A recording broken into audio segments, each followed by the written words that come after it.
If you're a facilities manager at a university, you know students rely on the cafeteria for breakfast, lunch, dinner, and the occasional late-night snack. So when a dishwasher breaks down and dirty plates pile up, the mess hall can turn messy in the blink of an eye. Enter Grainger. With over 1 million industrial-grade products and fast delivery, the product you need now is never far away. So you can turn that dishwasher back into a lean, clean washing machine. Call, click Grainger.com, or just stop by. Grainger, for the ones who get it done.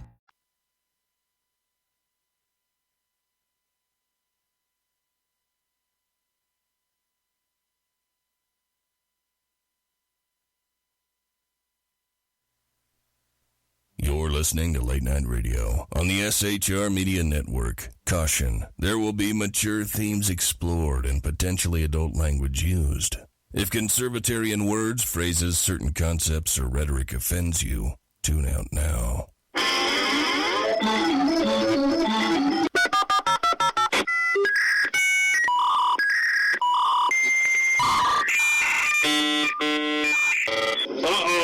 Guess what day it is? Guess what day it is? Huh? Anybody? Julie, hey, guess what day it is? Oh, come on, I know you can hear me. Mike. What day is it, Mike? You magnificent bastard, I read your book. I drink your milkshake. How dare you? I call that bold talk for a one-eyed fat man. Fill your hand, you son of a bitch! Captain. Captain. Captain. Captain. Captain. Captain. Captain. Captain. Captain. Captain. Captain. Captain. Captain. Captain. Captain. Captain. Captain. Captain. No, not yet. Don't pass out on me yet. Of course you realize this means war. Freedom is never more than one generation away from extinction. We didn't pass it on to our children in the bloodstream. The only way they can inherit the freedom we have known is if we fight for it, protect it, defend it, and then hand it to them with the well-taught lessons of how they in their lifetime must do the same. And if you and I don't do this, then you and I may well spend our sunset years telling our children and our children's children what it once was like in America when men were free. I have come here to chew bubblegum and kick ass. And I'm all out of bubblegum.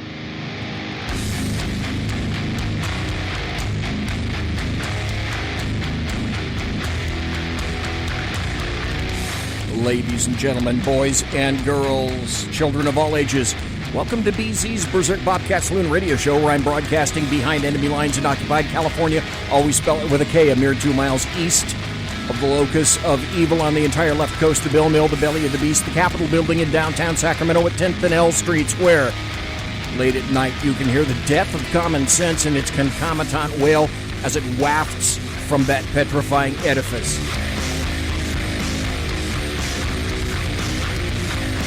Late at night, when I exit the plush, resplendent, sumptuous, palatial, and effulgently bulbous SHR Media studios, I'll be smelling the odoriferous stench of sulfur, brimstone, and evil emanating from that mentally destitute, columned structure aforementioned. It is 2020. The time is nigh. The epic is now.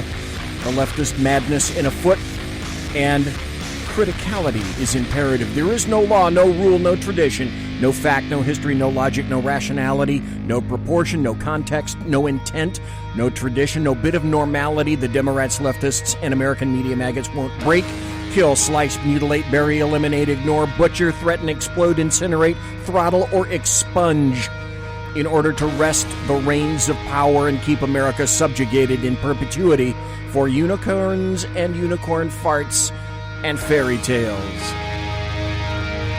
Make no mistake, 2020 isn't truly about Demorats or Republicans.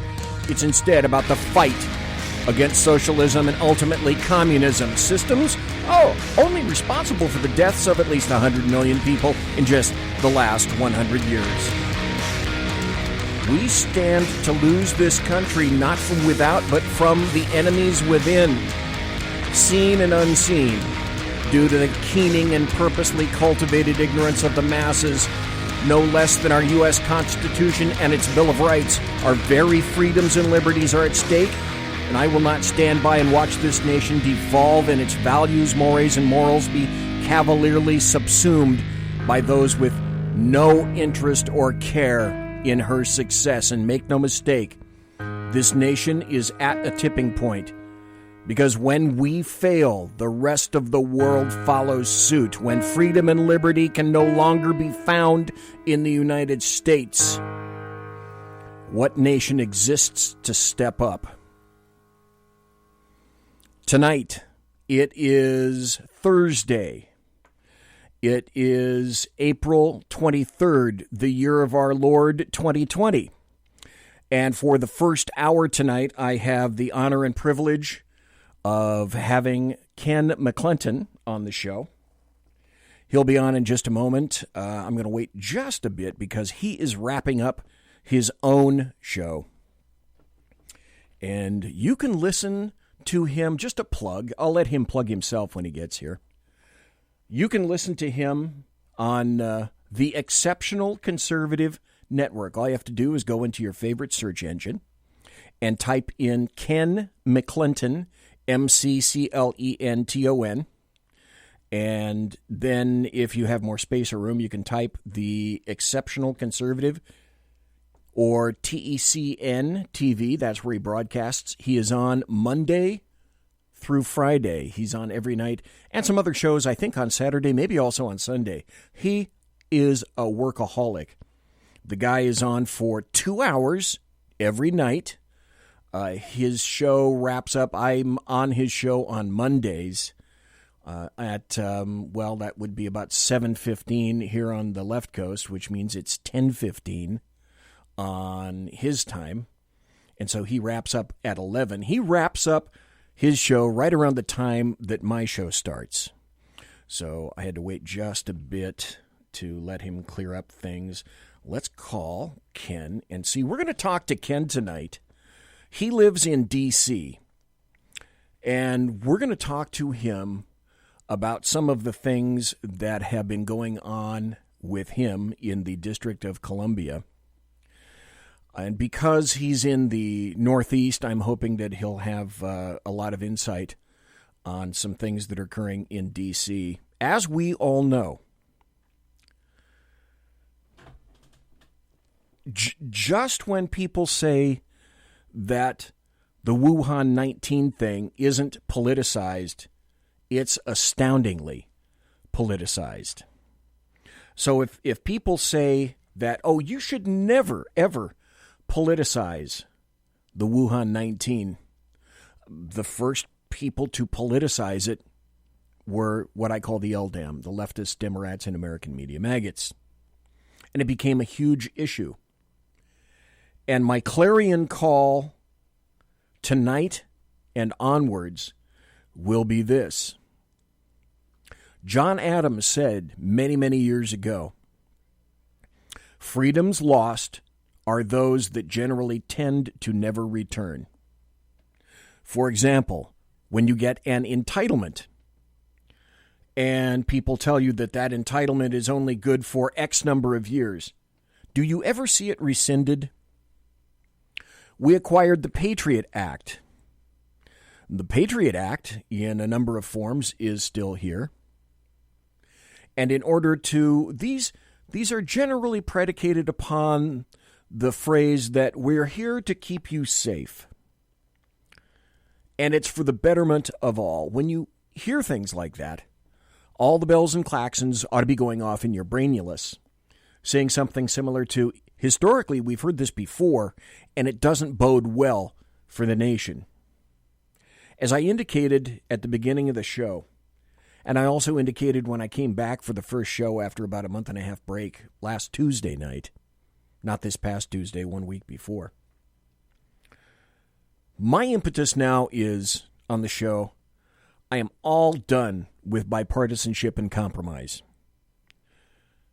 Because now, there can be, the Demorats and the Leftists and the American Media Maggots have clearly shown that there can be no bipartisanship. There can be no compromise.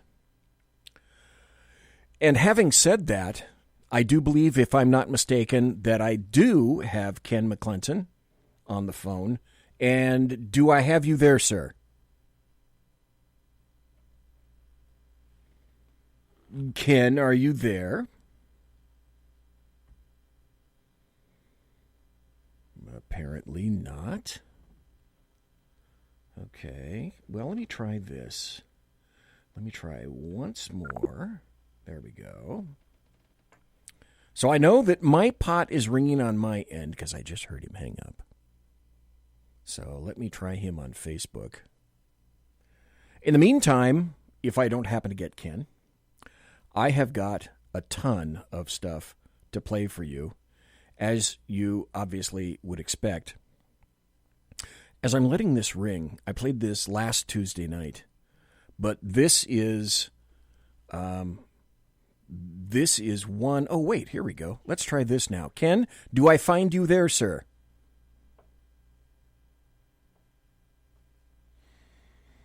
Kenneth?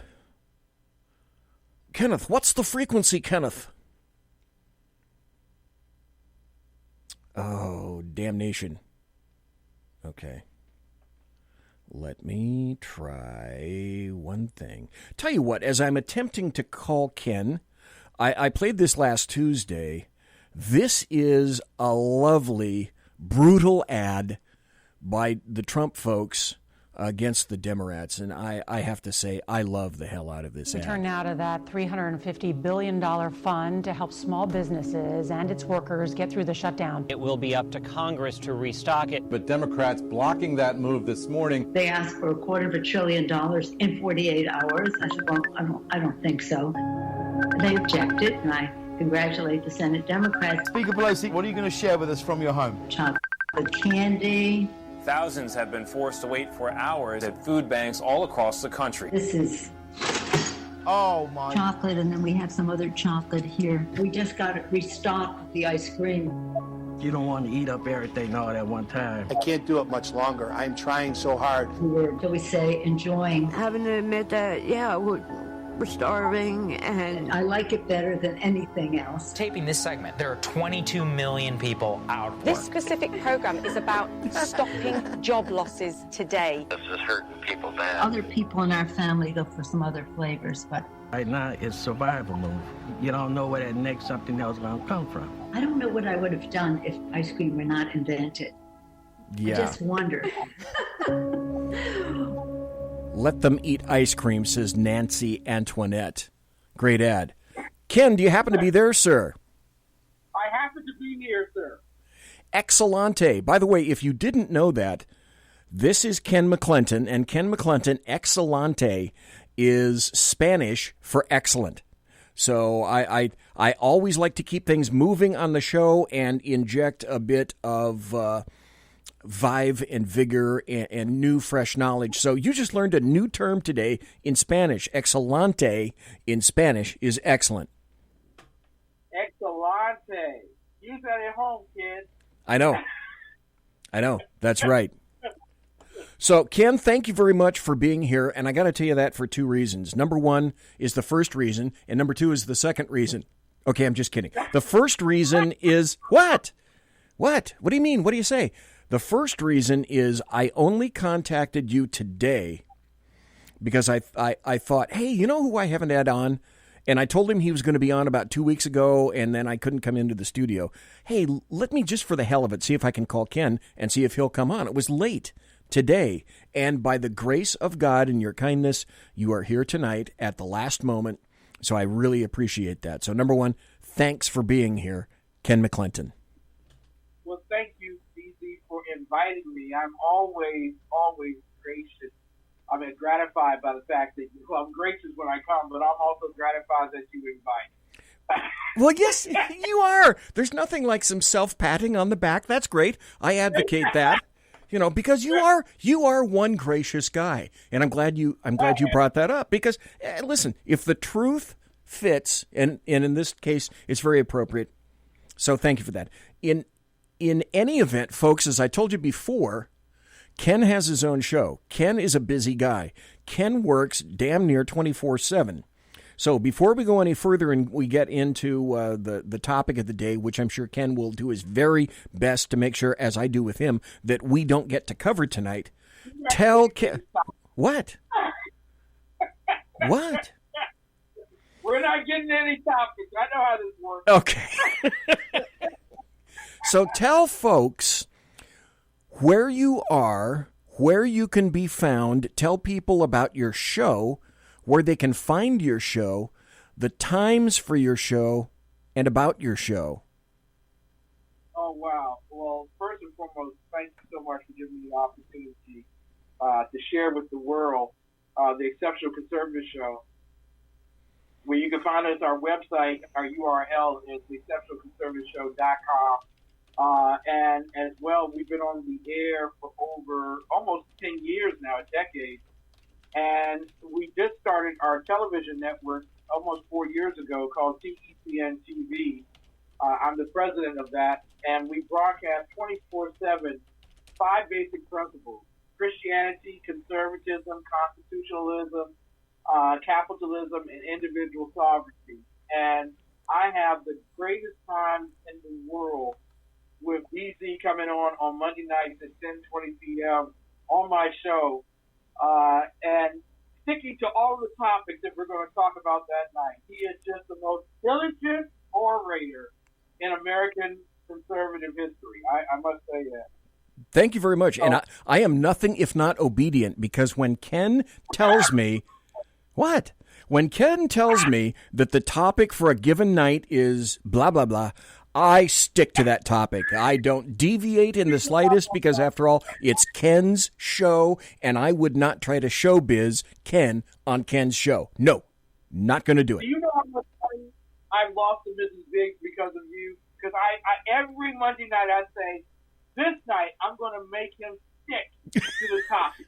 He's going to stick to the topic. It seems like that's not going to happen. So I said, I will use my commanding clock-like skills to make certain that he sticks to the topic. And every week I lose, man. I lose badly, too. I'm literally broke now because of you. See, if we were in the studio together, what would happen is Ken would reach over and give me a Vulcan neck pinch. And I would come around and he would mind meld with me, and he would tell me, stick to the damn topic, mister, stick to the damn topic. And I'd have to obey. Exactly. But I want to congratulate you. You've been in the industry for such a long period of time, and your voice is just the most amazing one on the air in this particular day and time. And your bona fides are, not only are you entertaining, but you also educate rather than indoctrinate people. And I think that makes you probably one of the best mics in America. And in due season, people will recognize how gifted and talented you really are. And what a trifle it is that, that we have to beg and plead to get people to listen to Common Sense in America. Here it is right here with BZ. Every single night he's on the air. Just blatant common sense with a rare form of entertainment. Just absolutely brilliant. Well, thank you. Thank you very much. I am most deaf, the edumacationationator. Because if there's one thing that I like to do is edumacationationate. So that's what I do right here on the show, and Ken just proved it. Thank you very much. Thank you. Thank you very much. Thank you. Tonight, what I'd like to ask Ken about, because I know that he's going to divert me from the topic, so what I'd like to do is have Ken give me a dissertation, I don't know, say no more than about 2 or 3 minutes, on sheep shearing in Australia. Go ahead, Ken. Go.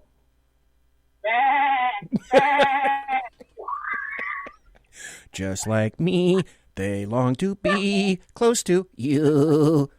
Okay, let's get serious just for a second. And, okay, second's over. Now we're done getting serious. That's right. You had a post that you sent out in Facebook today, and I'd like you to tell everybody about it, because you said, hey, look, I'm on Facebook. Facebook has no bias whatsoever towards conservatives. And then you showed, well, yeah, that's dead. So tell me, Ken, what happened on Facebook that proves that if there's one social media giant that is clearly an egalitarian, that's not Facebook. Well, let's just say that I want to thank Mark Zuckerberg for giving me the opportunity tonight to dispel the rumor that they are pro-First Amendment. Tonight, I had two guests on my program. One was a former council member for the District of Columbia. He is a Democrat, Marxist, and the greatest overt form. Not ashamed of Mao at all. Would prefer to spend time with Fidel than certainly any American citizen, Michael Brown. And I also had a Christian conservative who's running in the 7th Congressional District of Maryland, Liz Vittori, and a tremendous bona fide candidate there, could definitely replace Elijah Cummings and would improve the well-being of all of the people of Baltimore. So I have them coming on, and as well, I'm doing the promo for my show tonight, which promotes Open America. The whole idea that America needs to be open, and we need to stop letting the left put their boots right on our neck. So I put all three of the pictures up to promote, and Mark Zuckerberg and his team made certain that I understood who they wanted to hear from tonight. It wasn't those who believe in opening America. It certainly wasn't Liz Vittori. The only picture that they approved, allowed, and accepted was the picture of the Democrat Marxist Michael Brown. So and while people are watching my network tonight, I'm going to show you. There it is. There's the picture. All three of them have been put in. The only one that got accepted is the Demorat, Michael Brown, which is it's simply amazing. I really appreciate Mark Zuckerberg looking out for our First Amendment rights. There is no greater protector of the First Amendment in America than Mark Zuckerberg, and probably he is unrivaled by even George Mason. I just want to go that far. I don't want to, just blow smoke up his skirt, but I just want to be honest with him. He is definitely a man of liberty and freedom. So thank you, Mark. Yeah, appreciate it. Yeah, because he is so fair and equal and balanced and all that. So Ken McCLENTON, folks, I'm talking to Ken McCLENTON of TECN. Ken McCLENTON is the exceptional conservative, has his own TV channel, TECN, the Exceptional Conservative Network. You can watch his shows Monday through Friday. But Ken, let me see if I've got this right. You're making a Facebook post to promote your show for the guests that you're going to have on. Now, you're not running live at this point. All you're doing is you're in the process of creating a post to let people know what's going to be happening on your show. And you put pictures of conservatives, and then you have a picture of somebody that's not a conservative, and the conservative photographs get dumped. And the only one that gets attached to your post is the guy that's the leftist. So I got that? I got that right. There you go. And I want you to know, Mark sent me a letter saying that he was apologetic, that he preferred that I use all three leftists, whatever it was, and that they will get back with me and let me know when we will allow those pictures of the conservatives to go up. But next time, use three leftists. Fidel Castro, the Pope, and Michael Brown would be fine. Right. The other thing is that I should like to point out, and you're a little hesitant. You're shy sometimes. Folks, if you don't know Ken, he's a little shy. Little reticent, little hesitant. But what the dealio is Ken, he got this nice letter from Mark Zuckerberg, and so I'm sure that you and Zucky, as you call him, because he is a good friend, you guys are tight. You guys are close. You guys are really, really close. So basically what you're saying is there's no bias whatsoever in Facebook. None whatsoever. No bias, no prejudice. I don't know what conservatives are talking about. Yeah. And I want you to know how close we are, because we actually played golf at the same California golf course that remains open in spite of what Gavin Newsom says. We have that kind of power. So we're really tight. And so he sent me another letter last night because I did a show about the fact that I call BS on a second wave of coronavirus. Open up America, damn it. And he sent me a note that said, Ken, I really appreciate you sticking to the narrative regarding coronavirus, wearing gloves, wearing masks, staying 6 feet apart, and please do not separate yourself from that narrative. And I appreciated him reminding me that I agree with that narrative wholeheartedly. I live my life with that narrative in my heart, mind, soul, and strength. Well, it's only fair. It's only fair. Well, I didn't want to tell everybody, but I will anyway. Don't doubt that Ken McCLENTON is not successful. Ken McCLENTON is incredibly successful, and it only goes to show that. And like I said, he's shy about this, but he has a 2020 Rolls-Royce Phantom. And he has been talking about, from his cigar, the ashtrays are a little full now, and he's already put in his order for his 2021 Rolls-Royce Phantom. You talked about, let's get back to the Wuhan 19 thing in just a moment, and you talked about Facebook. The YouTube CEO says that she is going to remove videos that are critical of the World Health Organization. And you don't see any problem with that, do you? No, I spoke with LeBron James earlier tonight, and he told me to shut up about anything about China, that I need to keep my mouth closed because China is really trying to do some good things to the world. Thank you, LeBron. Yeah. And I look forward to the next time you play. You know what? I hope these guys are not getting paid at all during this time period. Yeah, so you really understand what the regular Americans feel like. You know what I'm saying? You were talking about your show, and basically what was going on is you were calling BS on a second wave of Wuhan 19 coming through. Why do you think a second wave of Wuhan 19 is not going to come through? Well, we're still waiting for the first wave. Aren't we?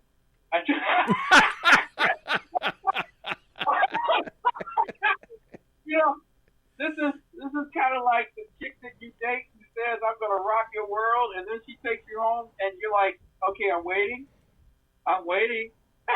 Yeah. World not rocked yet. Yeah.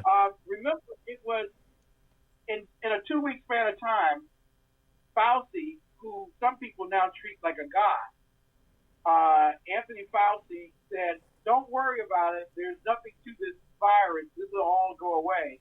And then 2 weeks later, he tells us 1.5 to 2.5 million people are going to die.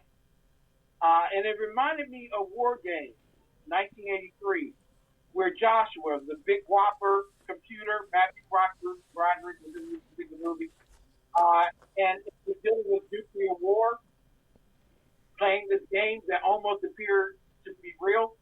And he came to the very end of the game and realized this is not going to end well. So how about us play another game, a nice game of chess? You know what I'm saying? We literally have gone from some guy who's been sitting in some ivory tower telling us that 2.5 million Americans were died to now we estimate from the good London International University or laboratories and lies telling us that only 62,000 Americans were going to die. I haven't seen the first wave, and I'm doubting very seriously if we'll even see a second wave. But what we have learned is that Americans have been so fearful of the left that the left can tell a lie and shut the world down. That's what I've learned. Folks, we're talking to Ken McCLENTON tonight. We're going to have to take a break, come back. When we come back, I'd like to offer that there are two Americas that are out there right now. And as I said at the beginning of the show, just when leftists and Demorats and the American Media Maggots say you should never politicize something as terrible and heinous as Wuhan 19, the first thing that is done is that they've politicized the hell out of it.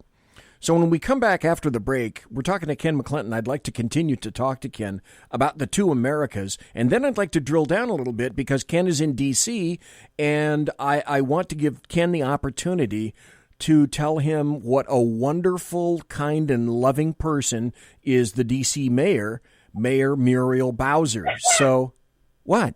So when I come back from the break, we'll talk about those two Americas, and then I'd like to have Ken fill everybody in here as what's happening in D.C. right now from that loving, embracing, and all-inclusive Mayor Muriel Bowser. And, well, yeah, I guess what that means is we'll be... Yeah, because she is... Mayor's Second Amendment. Yeah. She is definitely the biggest Second Amendment fan in the world. Oh, and First Amendment. Yep, and First Amendment, too. So, folks, this is Ken McCLENTON. I'm BZ. You're listening to the Berserk Bobcat Saloon. We'll be right back after this. Conservative media done right. You're listening to the SHR Media Network. From a public locker inside a dilapidated Long Island rail station comes a show designed to piss off liberals using truth, facts, and ridicule. The Lid Radio Show, featuring the conservative voice from the People's Republic of New York, the Lid himself, Jeff Dunitz.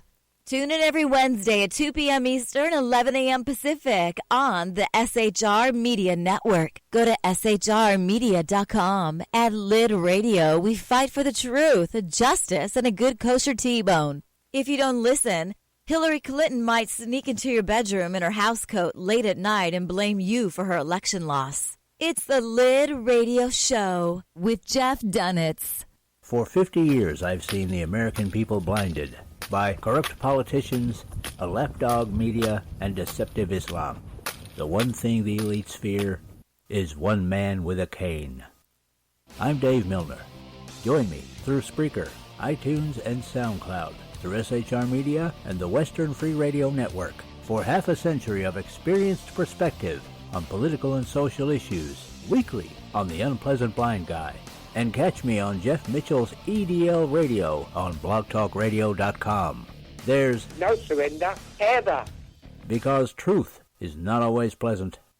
This is Shannon Wright of The Right Way with Shannon and Mike in the AM. Mike's not here, so I gotta talk fast. You gotta join us. Fall season.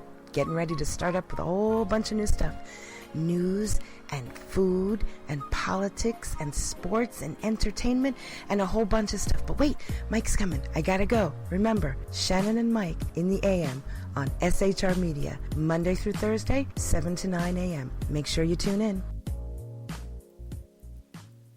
Featuring right thinking from a left brain and doing the job the American maggots won't. BZ is fundamentally changing America, one diaper at a time.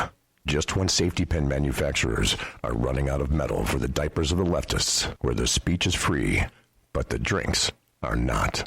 The bloviating Zeppelin's Berserk Bobcat Saloon can be heard every Tuesday and Thursday night, commencing at 11 p.m. Eastern and 8 p.m. Pacific, where pushback is a requisite art form in and of itself. Let your ossicles be truly liberated when you listen to the bloviating Zeppelin's Berserk Bobcat Saloon, only on SHR Media Network. No ferrets were harmed in the making of this ad. Join me, Jack Alexander, for the Jack Alexander Experiment podcast, as I take a unique outsider's look at the issues affecting the USA.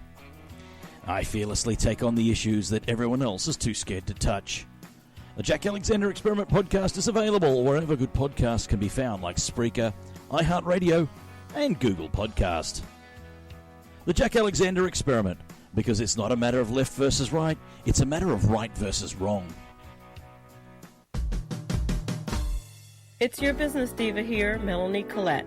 I am inviting you to a front row seat as I discuss some of the most intriguing details of wealth and finance with today's movers and shakers in the world of business.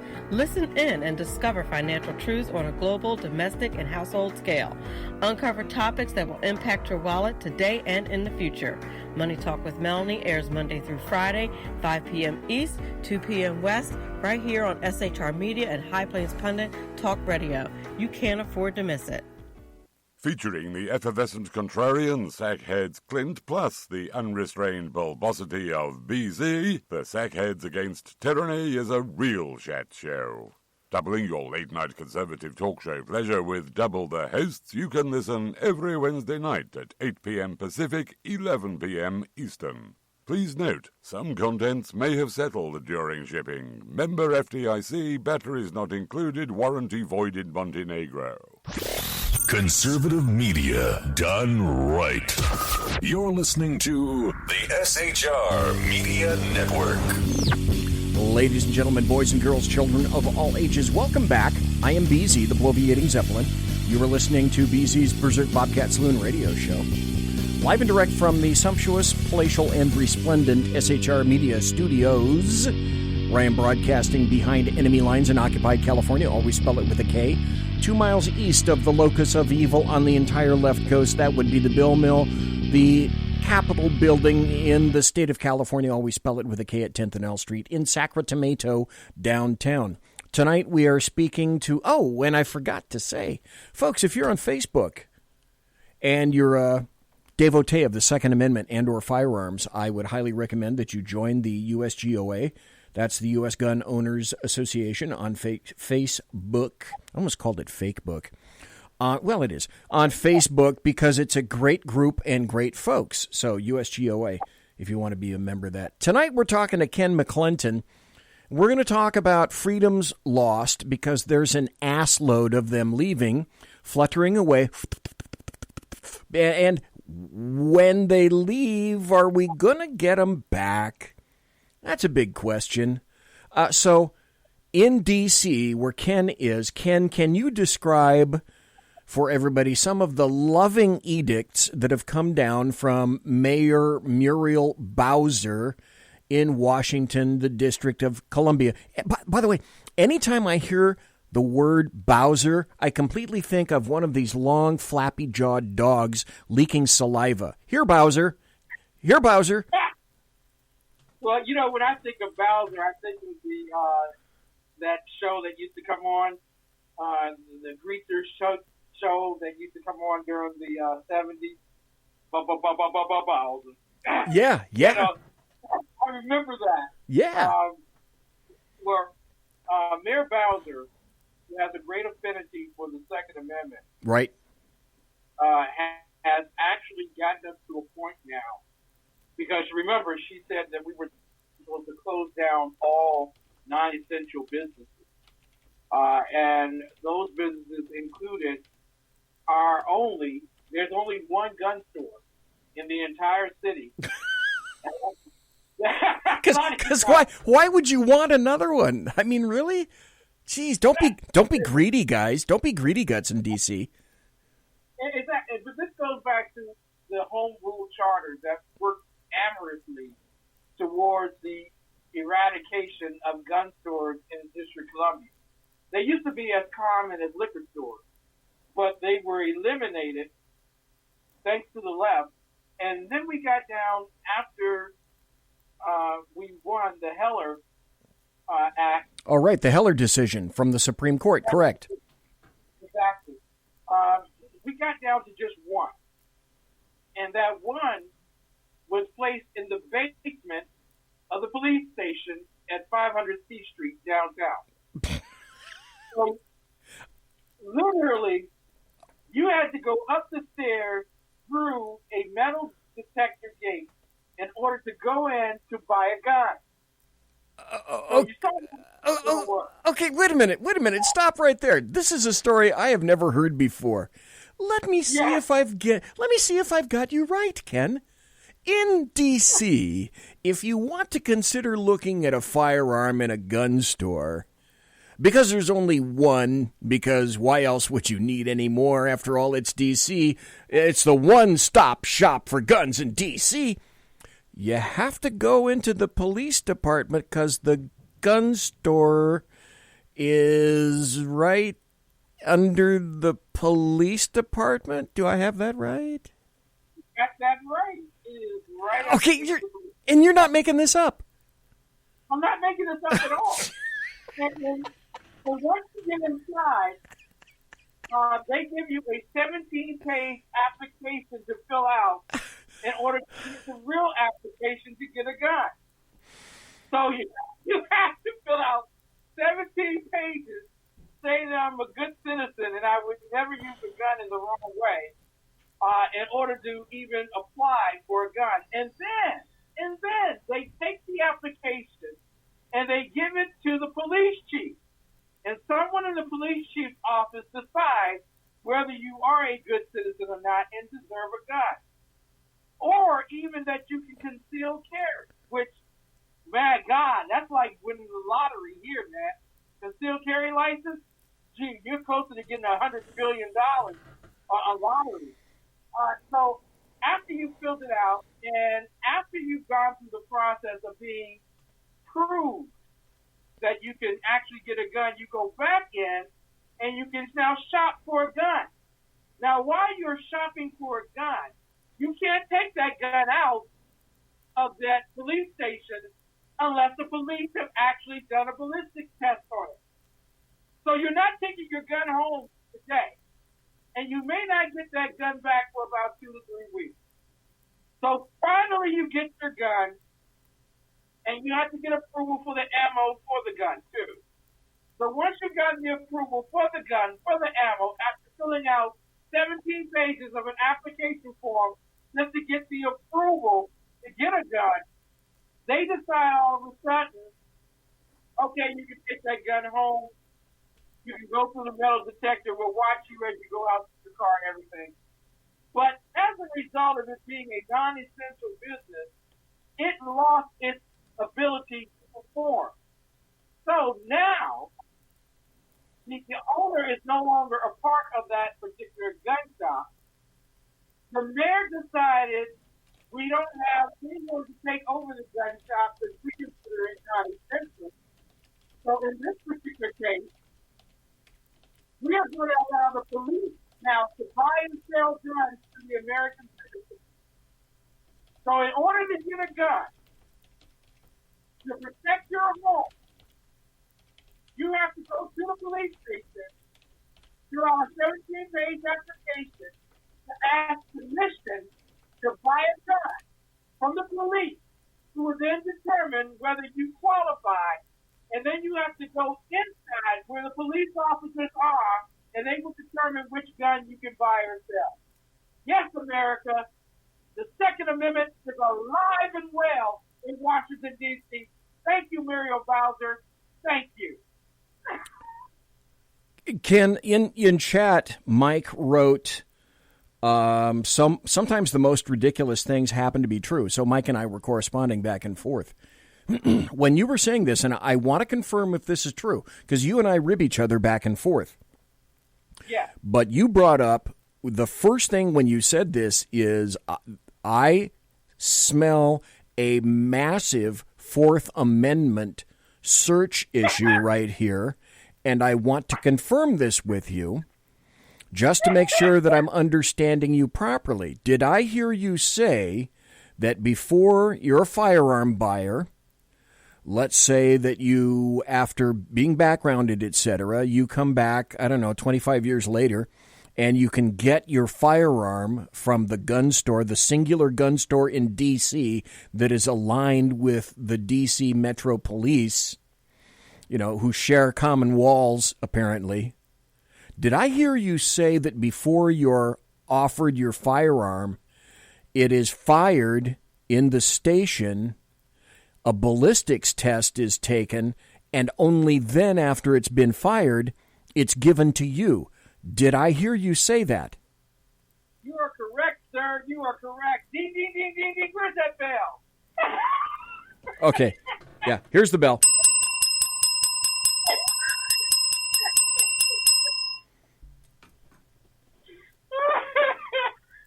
Okay, or here's this.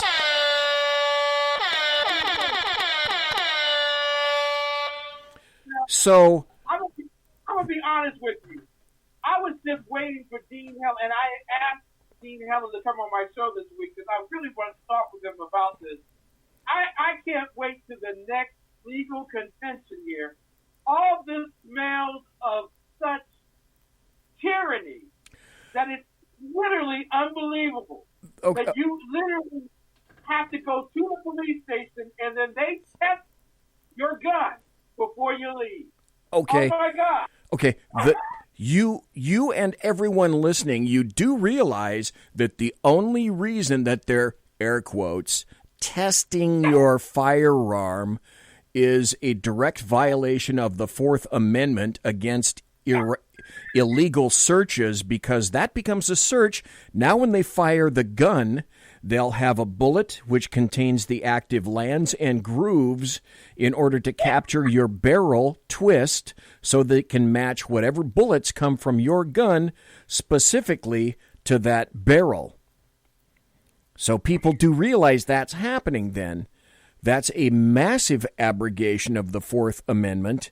And my first thought and question should be, all the bells and whistles should be going off in every attorney's office in D.C. If that's true, then that's a lawsuit, that's a losing lawsuit for the Washington Metro Police just waiting to occur, which is why I wanted to confirm. So that's happening. Before you buy a firearm, or let's say after you've been backgrounded in D.C., and before you're handed your new firearm by that singular dealer in D.C., the D.C. police have already fired your weapon and have on file all the markings that they can match up with that barrel of that gun and whatever medium in terms of ammunition they ran through that barrel.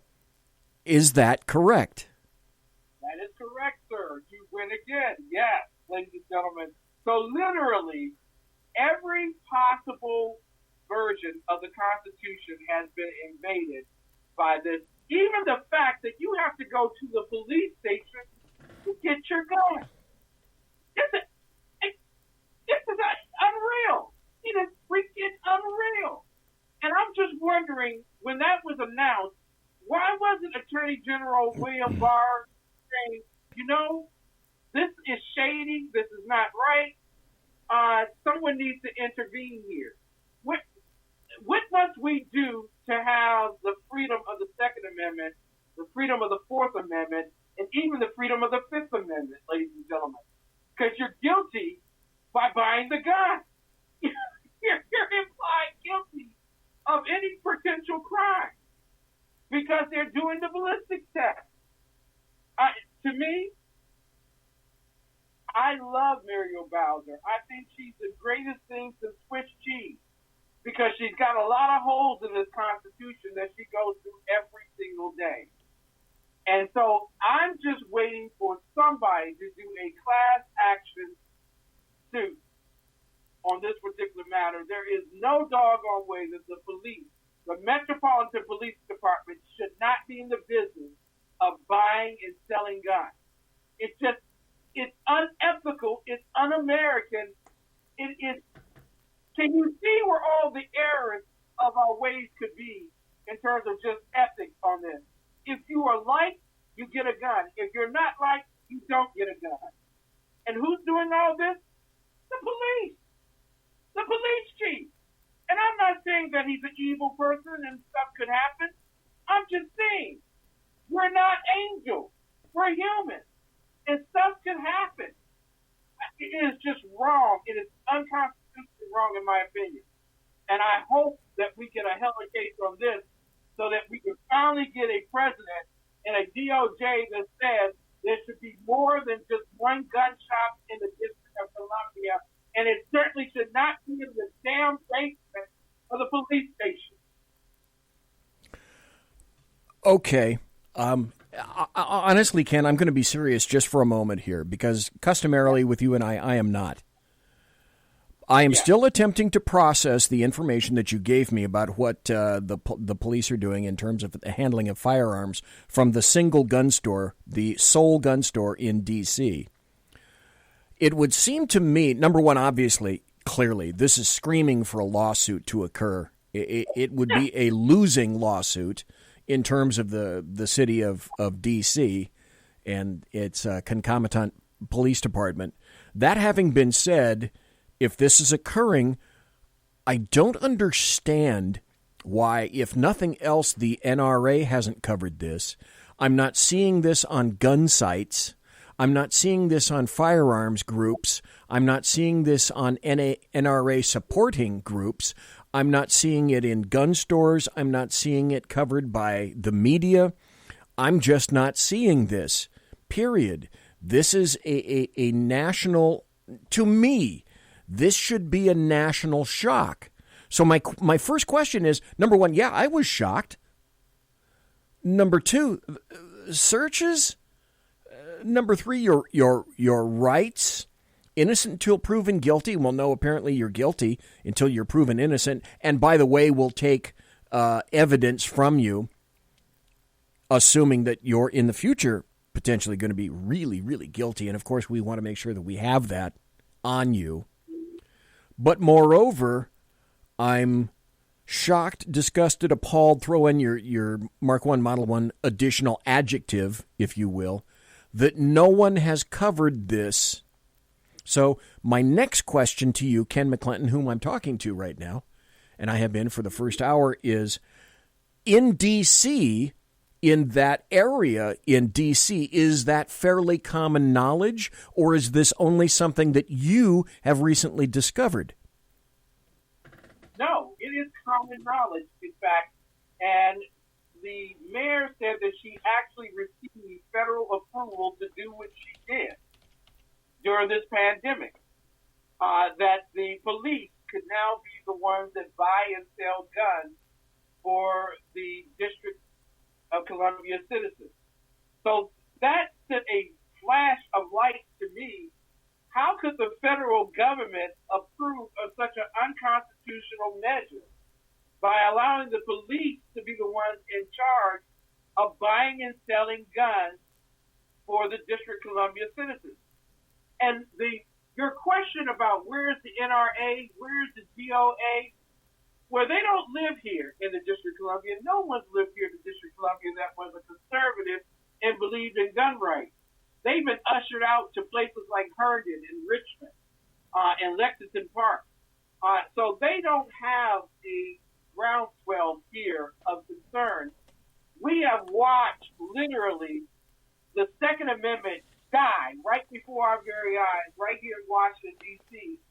And it's okay, because it's Washington, D.C. It's a liberal capital. It's where the next fascist is born.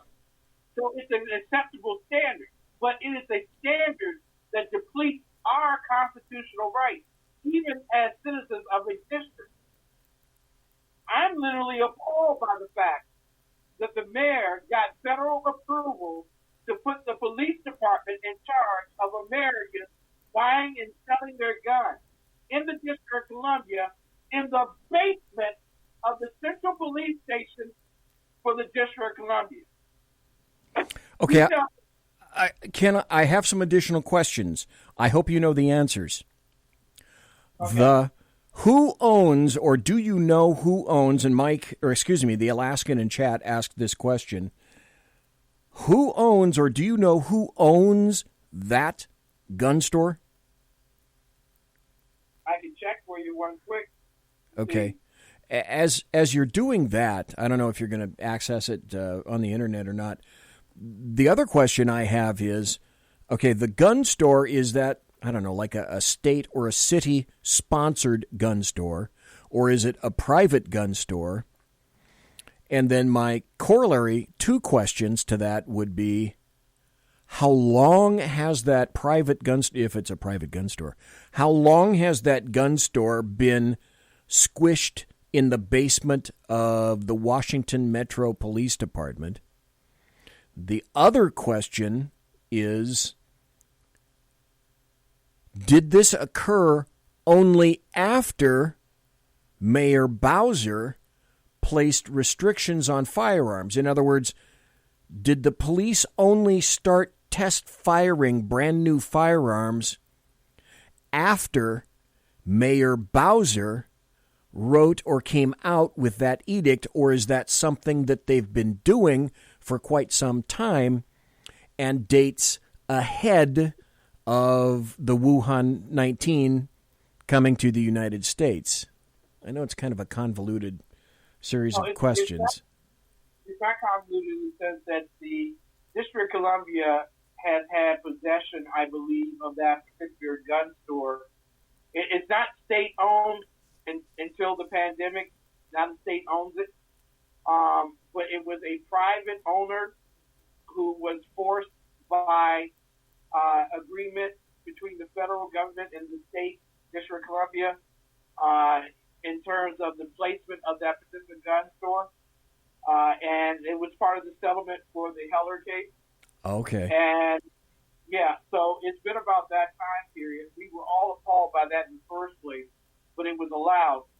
But now the private owner, because of the pandemic, doesn't have the wherewithal to keep the gun store, so it would be non-operational. But according to the CDC, it has to operate because of the prime objective of the Second Amendment being protected. Well, the mayor didn't go out of her way trying to find someone in the city to buy it. And quite frankly, got approval from the federal government to turn it over to the police department to manage until such time as they can find someone to take on that particular role and responsibility as a private owner. And that's the key point, until such time. When does that time come? We went from a multitude of gun stores to just one. Again, to confirm, because I've been processing this for the past half hour. This was going to be a show tonight with you, Ken, about all sorts of freedoms and the various abrogations therein. We've settled on focusing on what Washington, D.C. is doing with a singular gun store, with one gun store following the Heller decision. And now you're telling me, and correct me, you had a private business that was taken over by the Washington police. They're waiting to see, because of the mandates, they have to remain open because it falls under that kind of a mandated business being open. The private owner wants to get out, but can't. And the private owner is gone. Oh, the private owner is gone. Gone. Mm-hmm. So did the private owner sell it? Well, that's a very good question in this regard. I don't know if he sold it or he just simply was unable to carry out the functions of the business during the course of the pandemic. So in this particular case, the firearms registration branch of the D.C. Police Department took it over. This, folks, listen to what Ken is saying. This is happening right under our noses, and I've not yet heard or seen anyone cover this issue. Now we have a police department under the directive of a local mayor that has taken over essentially a private business, and while under the guise and scrutiny of the police department, a once private business is collecting evidence pre-sale of each firearm, and only when that evidence is collected on the assumption that you likely or possibly may do something criminal with that firearm, which is a tool, that you may possibly use that tool, that they're capturing evidence and marks should that tool, the firearm, be utilized in the future. Does anyone within the sound of my voice see a fucking problem with that? anyone. I mean, and you don't have to be Stevie Wonder to figure this one out. This is insane. And I want to let you know, I sent you in Messenger the story by National Gun Owner regarding the fact that the only FFL in Washington, D.C. shut down because of too much demand, apparently. Yeah, that's the reason. COVID-19 was the reason why it was shut down. And the mayor now has control of that particular building. Well, I do say the mayor, and I say that literally because that was the person who appoints the police chief, and the police chief is responsible now for the oversight of this particular business until they find a legal owner who will take over that particular business. Okay, and you hear the big pregnant pause because I'm still back at being stunned by all of this. It's like the computer in my brainulus is locked up and telling me at this point, processing. Folks, this is America 2020 we're talking about in the time of Wuhan 19. And we're going to have to go. I know you got to go. Mayor Bowser has also extended everybody being locked up in their home until what, May 15th? That's the last I heard. Is that Been moved. We're down to the 30th of May now. 30th of May. Okay, so good. Another month and a week.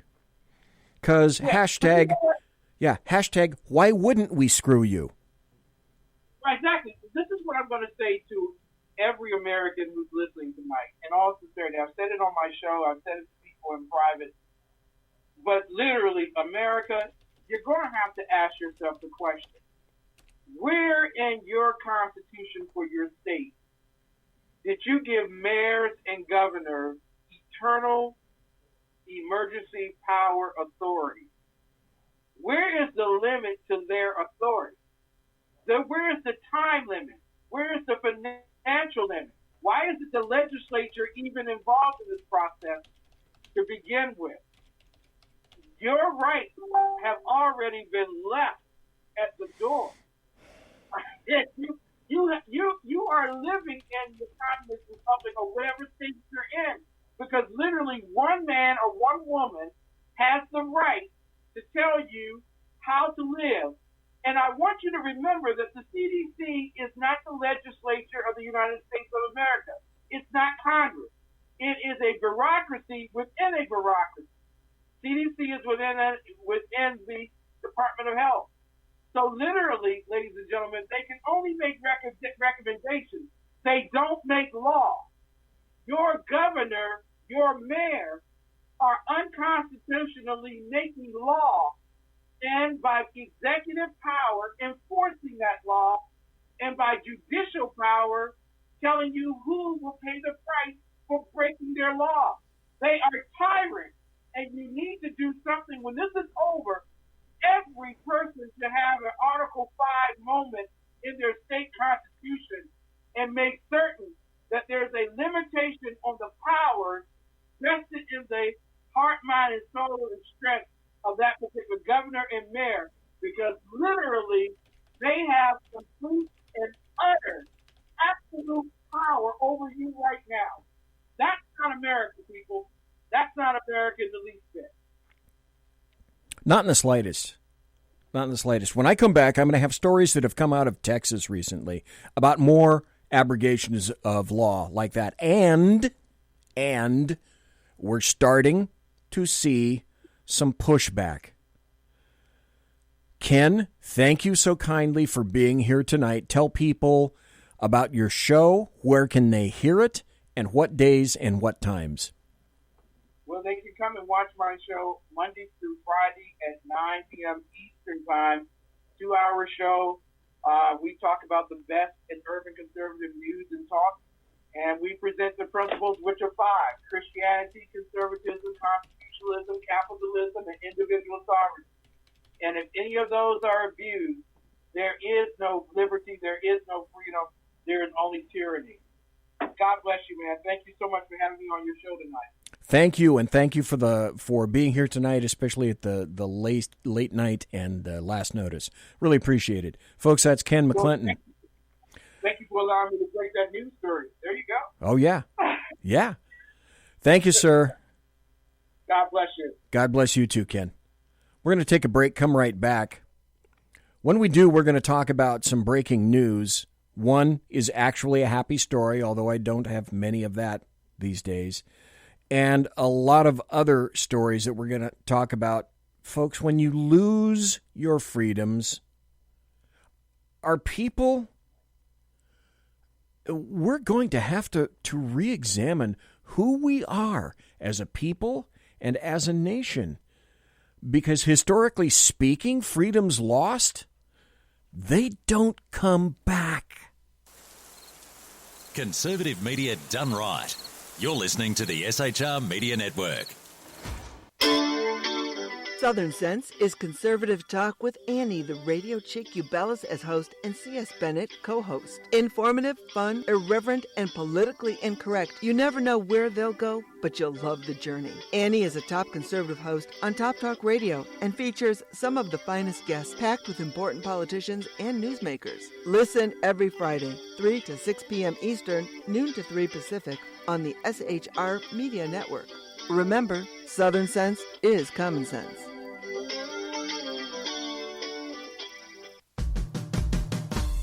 It's your business diva here, Melanie Collette. I am inviting you to a front row seat as I discuss some of the most intriguing details of wealth and finance with today's movers and shakers in the world of business. Listen in and discover financial truths on a global, domestic, and household scale. Uncover topics that will impact your wallet today and in the future. Money Talk with Melanie airs Monday through Friday, 5 p.m. East, 2 p.m. West, right here on SHR Media and High Plains Pundit Talk Radio. You can't afford to miss it. From a public locker inside a dilapidated Long Island rail station comes a show designed to piss off liberals using truth, facts, and ridicule. The Lid Radio Show, featuring the conservative voice from the People's Republic of New York. The Lid himself, Jeff Dunnett. Tune in every Wednesday at 2 p.m. Eastern, 11 a.m. Pacific on the SHR Media Network. Go to shrmedia.com. At Lid Radio, we fight for the truth, justice, and a good kosher T-bone. If you don't listen, Hillary Clinton might sneak into your bedroom in her housecoat late at night and blame you for her election loss. It's the Lid Radio Show with Jeff Dunnett. Conservative media done right. You're listening to the SHR Media Network. Good evening. Broadcasting behind enemy lines in occupied California, the bloviating Zeppelin's Berserk Bobcat Saloon radio show is featured on the SHR Media Network every Tuesday and Thursday night for 2 hours at 11 p.m. Eastern and 8 p.m. Pacific. Whilst manufacturers are running out of metal for the diapers of the leftists, BZ continues to radically change the world of leftists, one diaper at a time. Stop balancing your checkbooks. Stop cleaning your fish tanks. The bloviating Zeppelin's Berserk Bobcat Saloon radio show is your magnet for truth, justice, obesity, a darkened studio, and late-night freedom. No United States of America freedoms were abridged in the making of this ad. This is Shannon Wright. And this is Michael Wright. Reminding you to listen to The Right Way with Shannon and Mike. Every Monday through Thursday. 7 to 9 a.m. Right here on SHRmedia.com. Join me, Jack Alexander, for the Jack Alexander Experiment podcast, as I take a unique outsider's look at the issues affecting the USA. I fearlessly take on the issues that everyone else is too scared to touch.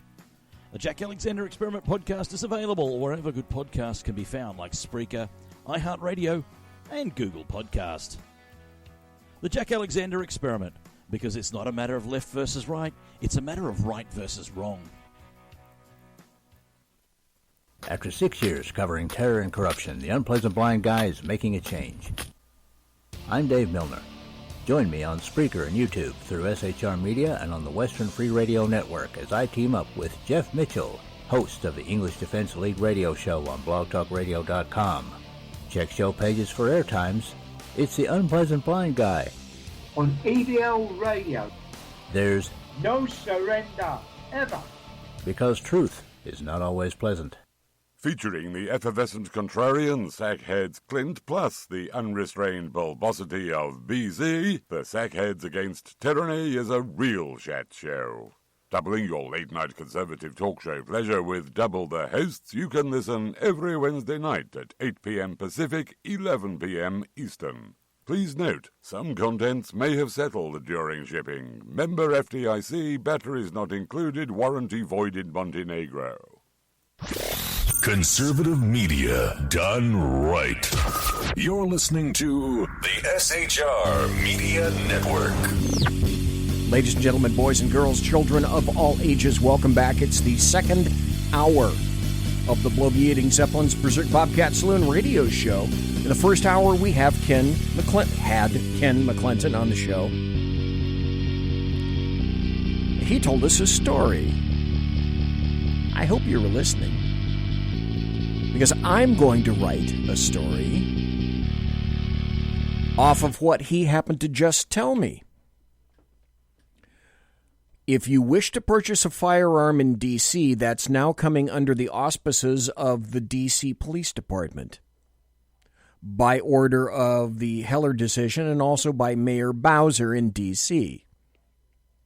If you pass background, but before you're handed your firearm, it is test-fired by D.C. Police, and until I hear otherwise, there's no reason not to assume that they're keeping every round fired through that so that they can match ammunition to your barrel, indicating that you are guilty before you are innocent.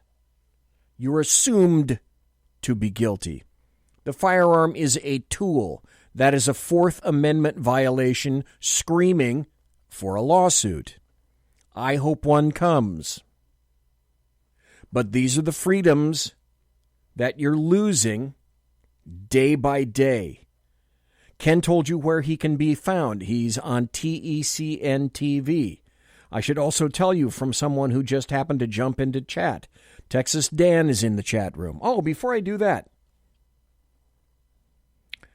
if you guys happen to be on Facebook and you're a devotee, as I indicate, of the First Amendment, the Bill of Rights, the Constitution, firearms, the NRA, the Second Amendment, as I indicated, go to on Facebook, the U.S. Gun Owners Association, the USGOA, and become a member. Great group, great stories, all collated right there by Texas Fred. Great place to be.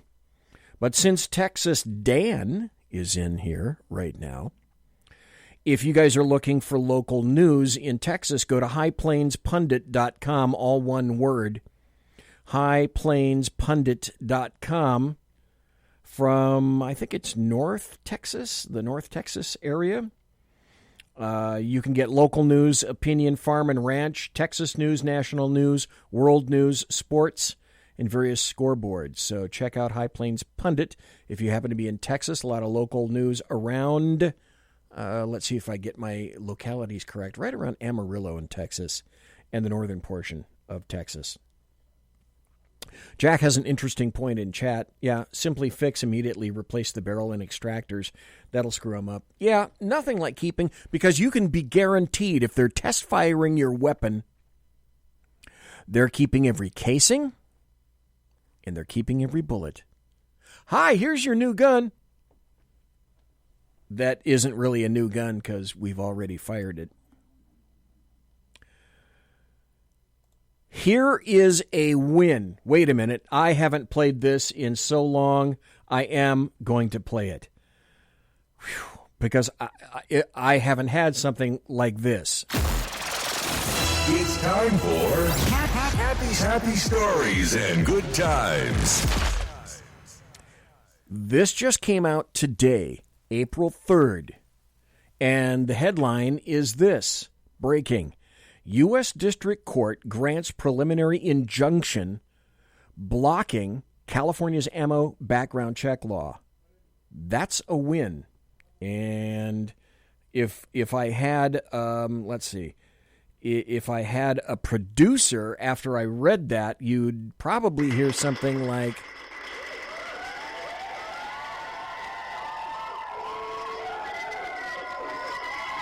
yeah, but I don't have a producer. So the story goes like this. A big preliminary win for the California Rifle and Pistol Association in its fight against California's ludicrous ammunition background check law, the case known as Rode versus Becerra. Becerra being the Xavier Becerra, the Attorney General of California. U.S. District Court Judge Roger Benitez, who, by the way, I should point out is the same district court judge who set off the week-long Standard Capacity magazine buying spree. He issued an injunction blocking enforcement of the law. He wrote this: "There's a judge with some sense. Law-abiding citizens are imbued with the unalienable right to keep and bear firearms along with the ammunition to make their firearms work. That a majority today may wish it were otherwise does not change the constitutional right. It never has. California has tried its unprecedented experiment. The casualties suffered by law-abiding citizens have been counted." And finally, he writes,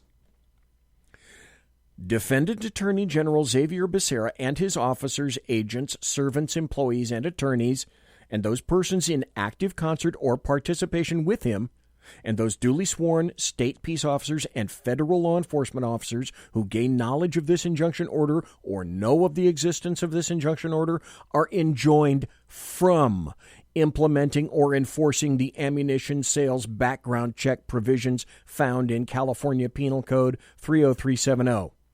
And it goes into a whole bunch of various delineations of penal code sections. What do you think is going to happen? The obvious.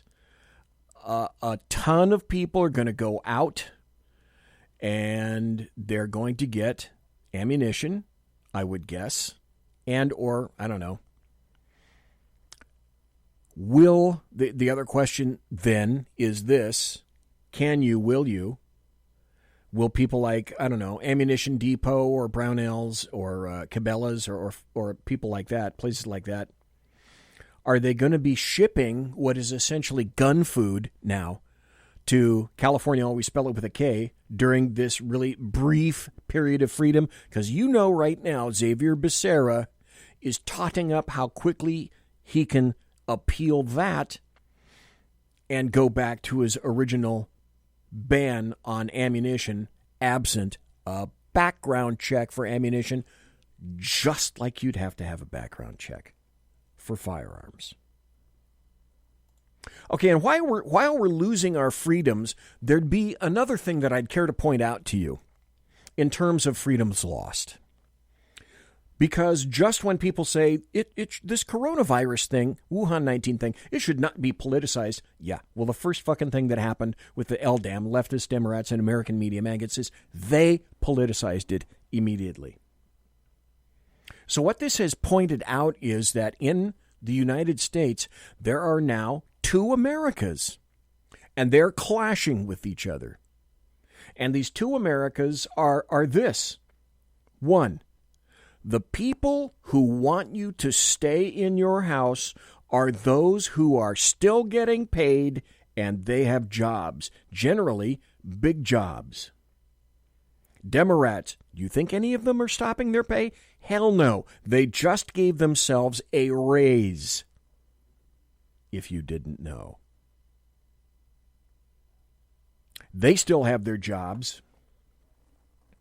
Leftists in Hollywood, they still have their jobs. The American Media Maggots, a bunch of them, they still have their jobs. You see their faces on TV every day, every hour. So they want you cooped up. The people who don't have jobs, who lost their jobs, who have bills to pay, kids to feed, wives, husbands, parents, children to take care of, they want to get back to work. So you've got this This fight is basically the haves who have their jobs, but they're telling you you're okay. As long as you don't have a job, you're doing it for America. And the people that don't have jobs are saying, you know what?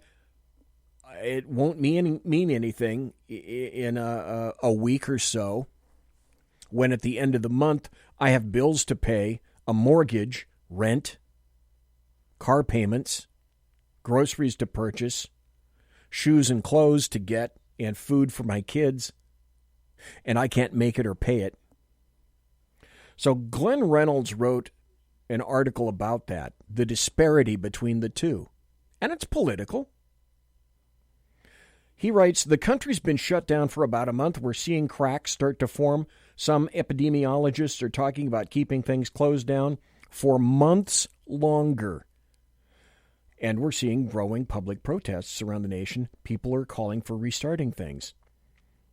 Other people claim to call them and are calling them virus deniers and accuse the protesters of wanting people to die. But it's hard not to notice a class divide here. As with so many of America's conflicts, the divide is between the people in the political, managerial class, imagine that, on the one hand, and the people in the working class on the other. And as usual, the smugness and authoritarianism, boy, do I have a story about that, and law enforcement from Texas.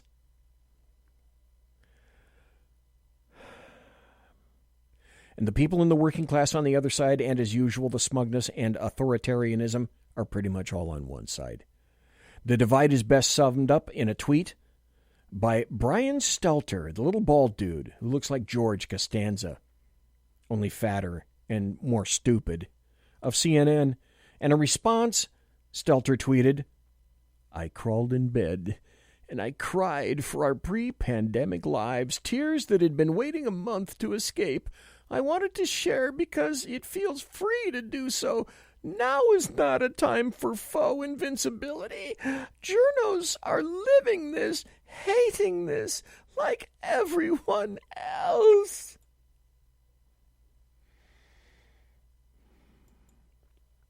But you know what freedom is, folks? Freedom is the ability to make your own choices. Freedom is this. Freedom is the ability of the states to make their own choices, and then ultimately, you to make choices best for you. So let's say in your individual area, locality, some stores start to open up. Now, isn't it weird that you can still get deliveries, you can still go to the doctor, you can still queue up to get funding from government, you can go into the grocery store, be around lots of people, but going back to work is still bad.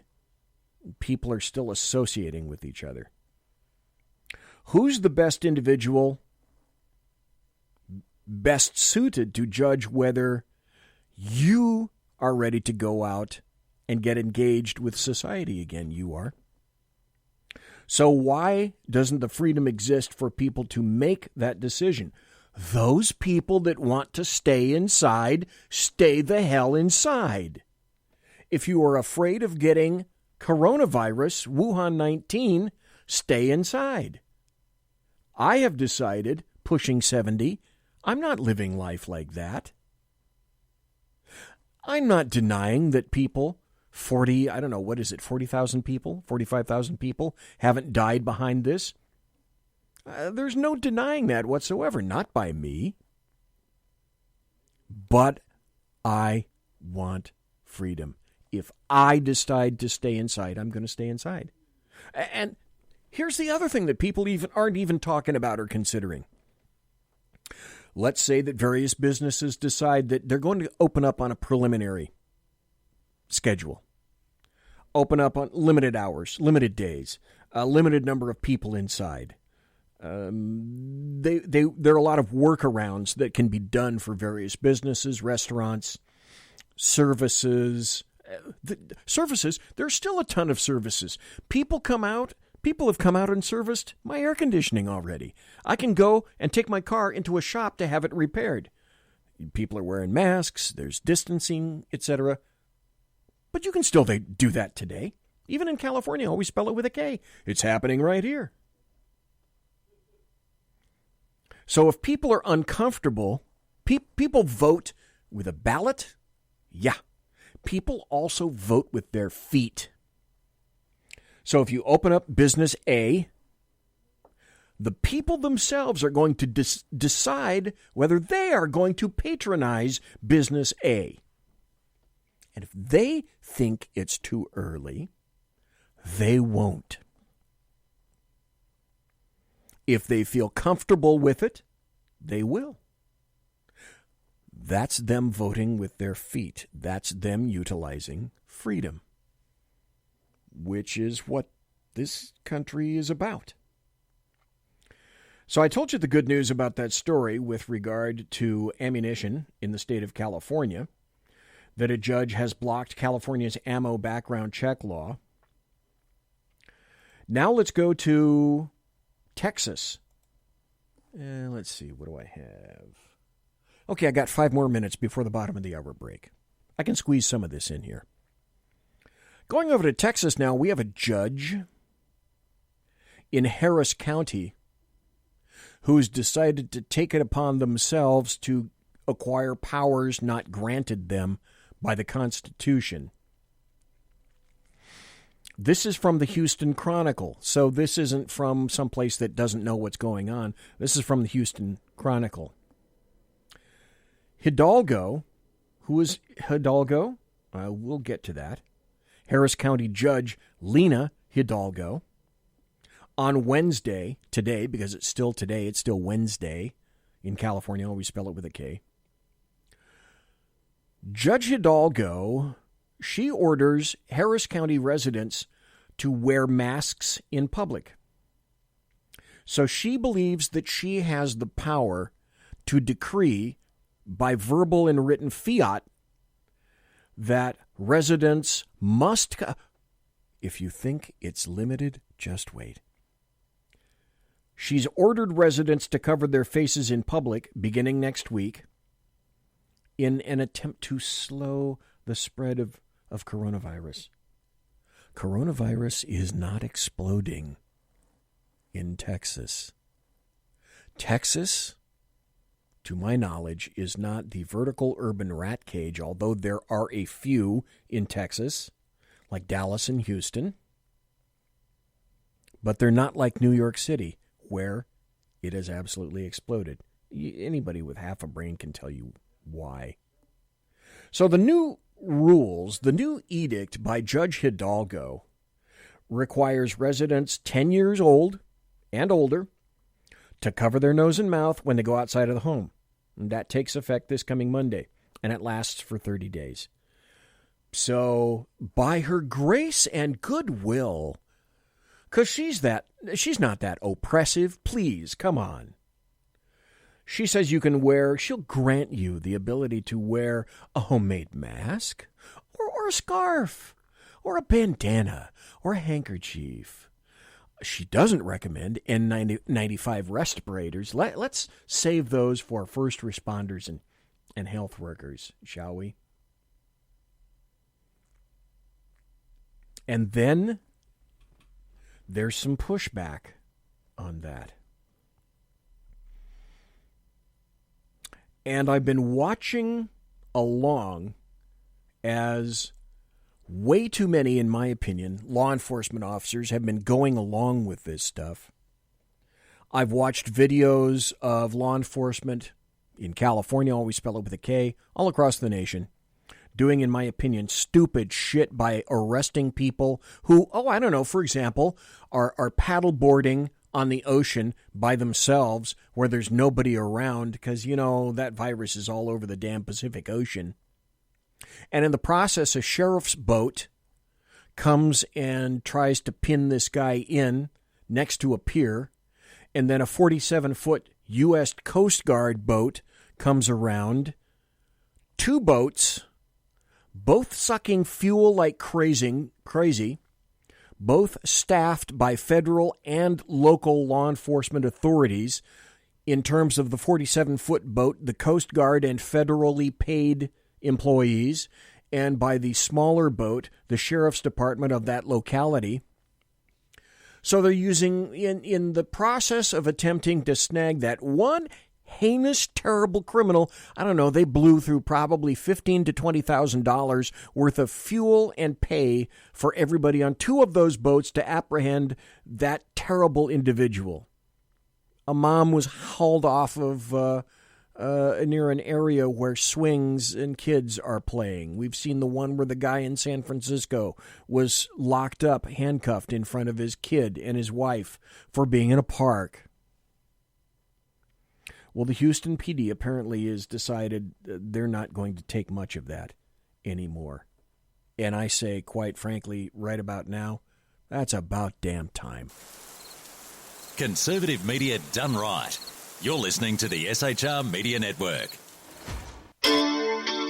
Southern Sense is conservative talk with Annie, the radio chick you bellows as host, and C.S. Bennett, co-host. Informative, fun, irreverent, and politically incorrect. You never know where they'll go, but you'll love the journey. Annie is a top conservative host on Top Talk Radio and features some of the finest guests packed with important politicians and newsmakers. Listen every Friday, 3 to 6 p.m. Eastern, noon to 3 Pacific, on the SHR Media Network.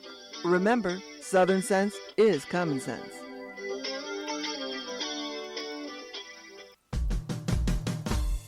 It's your business diva here, Melanie Collette. I am inviting you to a front row seat as I discuss some of the most intriguing details of wealth and finance with today's movers and shakers in the world of business.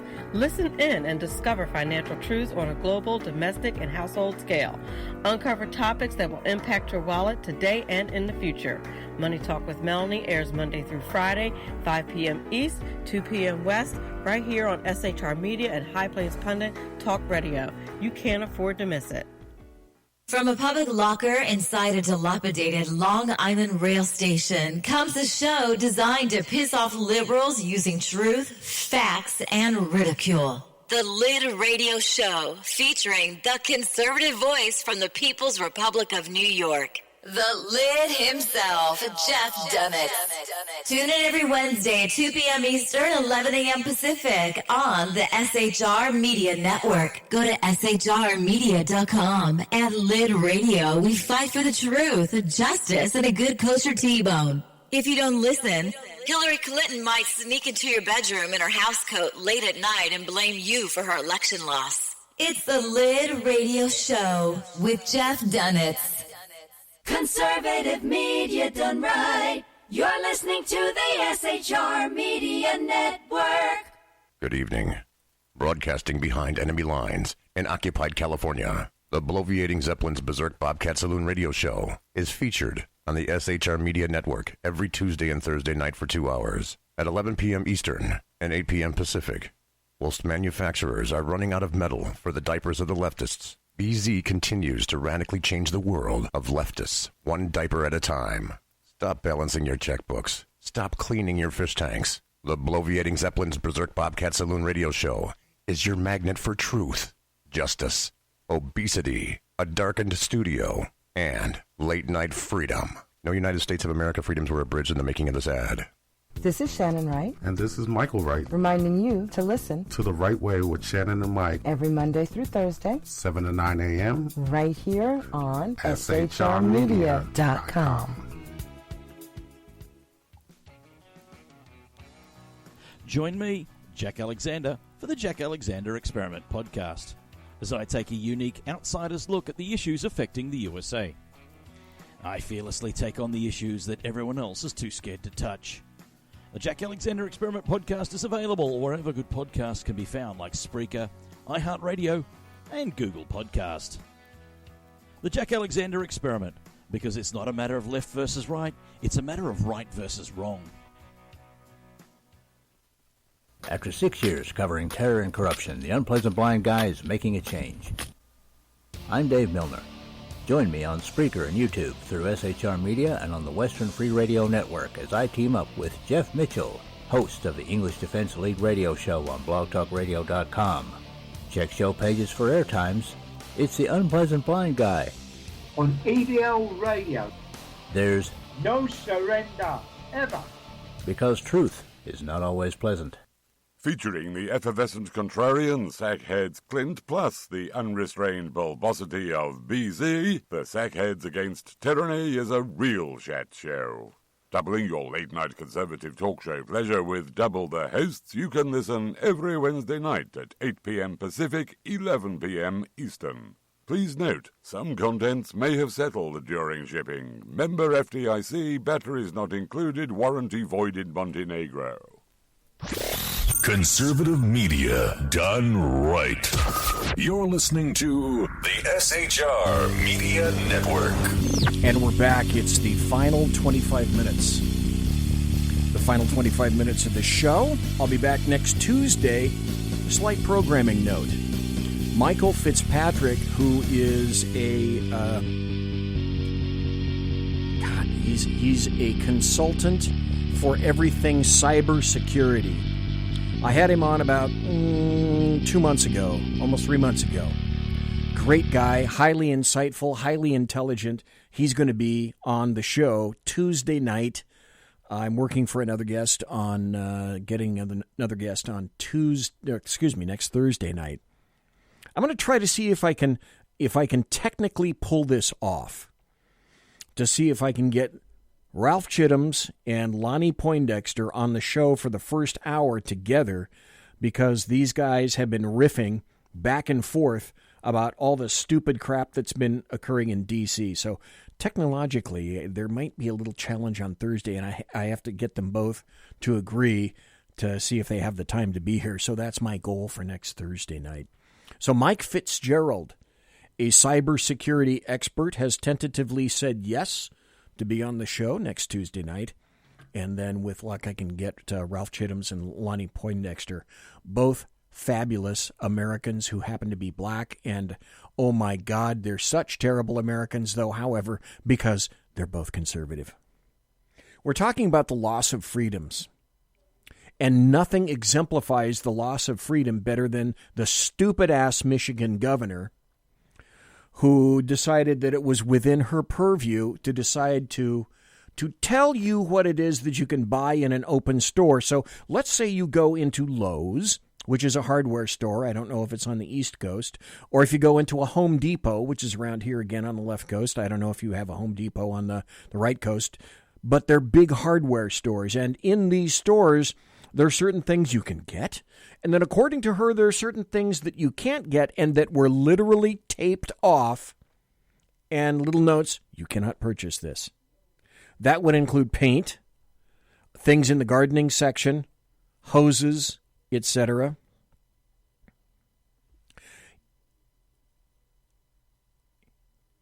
Stores in Michigan larger than 50,000 square feet must close areas that sell carpeting or flooring, furniture, and paint, as well as garden centers and plant nurseries. And this is America, folks. We haven't been making this up on the fly. This is in the public domain. You can go anywhere and you can see this. Finally, some of the more egregious things I illustrated to you before the break. Finally, police and law enforcement are beginning to push back against all of these stupid draconian edicts that are coming down from all these little pitiful local tyrants.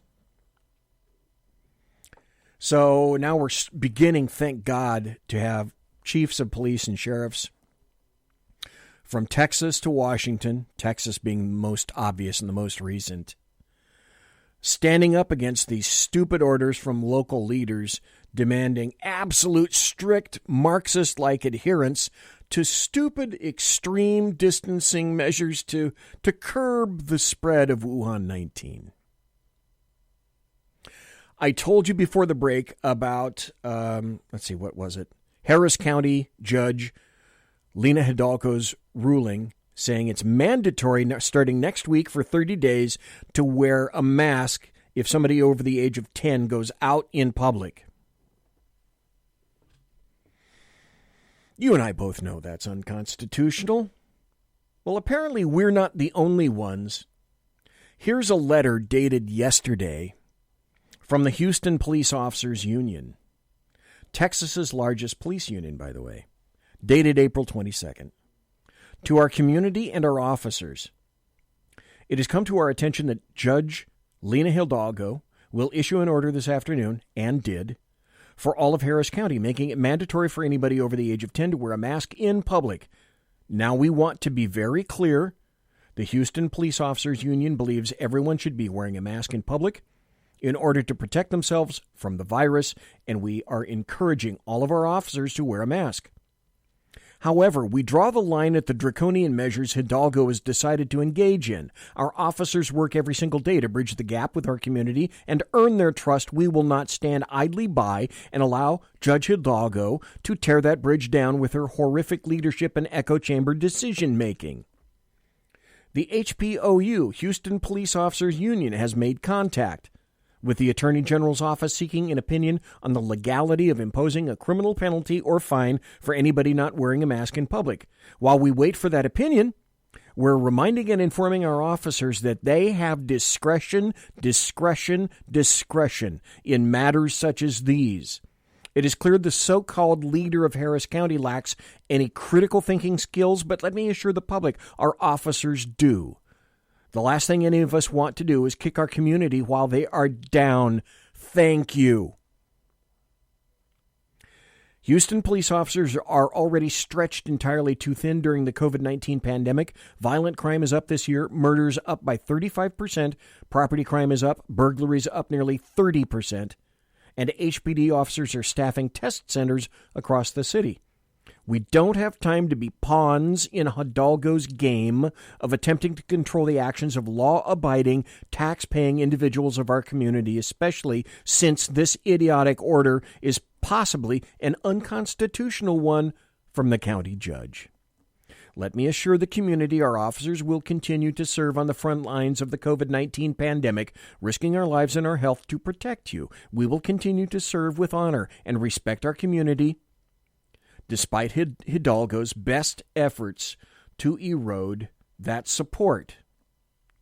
Thank you to them for having actual huevos and using discretion, something that is not in a great abundance these days. So in Washington, we've left Texas. Now we're moving north into the state of Washington. Snohomish County Sheriff Adam Fortney announced yesterday, Tuesday, the 22nd, that his officers are going to abstain from enforcement of lockdown orders, joining Franklin County Sheriff J.D. Raymond, who said he would not stop churches and businesses from opening with reasonable distancing measures in place. Fortney wrote, Sheriff Fortney, Snohomish County Sheriff Adam Fortney, wrote on Facebook, "As I have previously stated, I have not carried out any enforcement for the current stay-at-home order. I will always put your constitutional rights above politics or popular opinions. We have the right to peaceably assemble. Thank you. We have the right to keep and bear arms. Thank you, Sheriff. We have the right to attend church service of any denomination. Thank you, Sheriff, for realizing the obvious." Fortney challenged Democratic State Washington Democrat Governor Jay Inslee's lockdown orders as inconsistent, deeming some businesses more essential than others.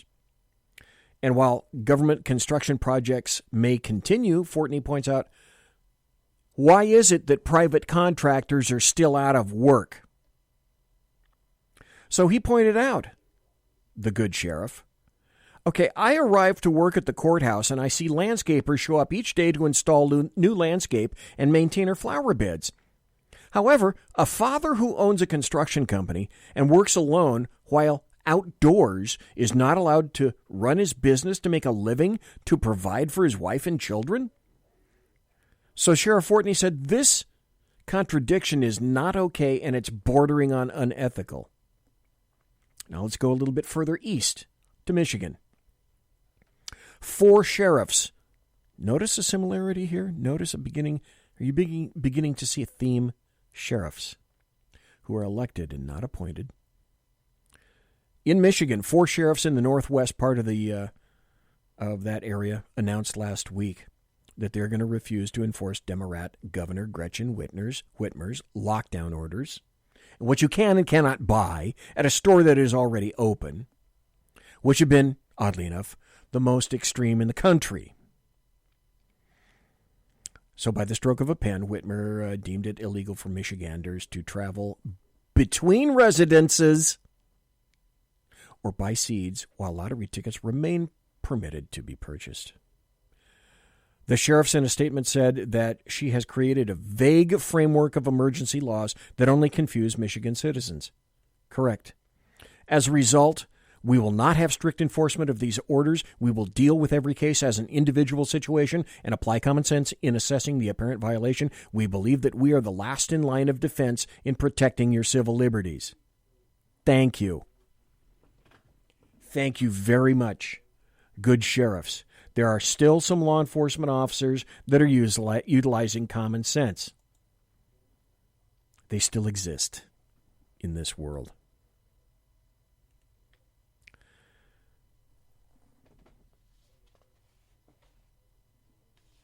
I talked about things being politicized. And I fervently believe this. The Demorats are looking, the LDEM, leftist Demorats and the American Media Maggots are looking for this country to tank.